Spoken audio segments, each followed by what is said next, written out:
Pero yung pinakang may tama sa buong pagkatao nila is yung bank account. Kayo mismo ang mag-a-assess kung karapat-dapat man siya o psychologically fit siya to public office. Alin po doon sa mga allegation po kay VP Sara, yung pinakamatumpay po ng kasuhan for her impeachment? Ang mga well-documented yung sa confidential funds, yung emotional na impact yung sa videos, doon mo makikita yung unfitness niya to hold public office.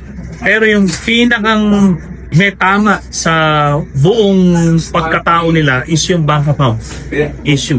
Pag nakita nila mga Pilipino yung mga billion-billion nila, magbabago ang pananaw nila kay Follow-up lang po, Senator. Kasi gumagamit po ng red herring or political propaganda po yung administrasyong Duterte. So, nasabi niyo po na unfit po si VP Sara to lead or to become the president of our country.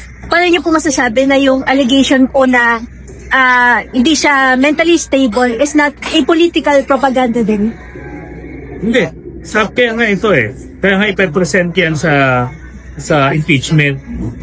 You be the judge. Kumaga, hindi ito sabi-sabi lang.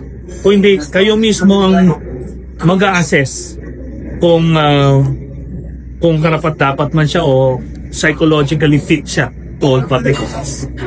Thank you po, Senator. Yan ang ating Bravo Balita. Salamat sa panonood. Follow at subscribe at like na po kayo sa aming Facebook, YouTube at TikTok channel.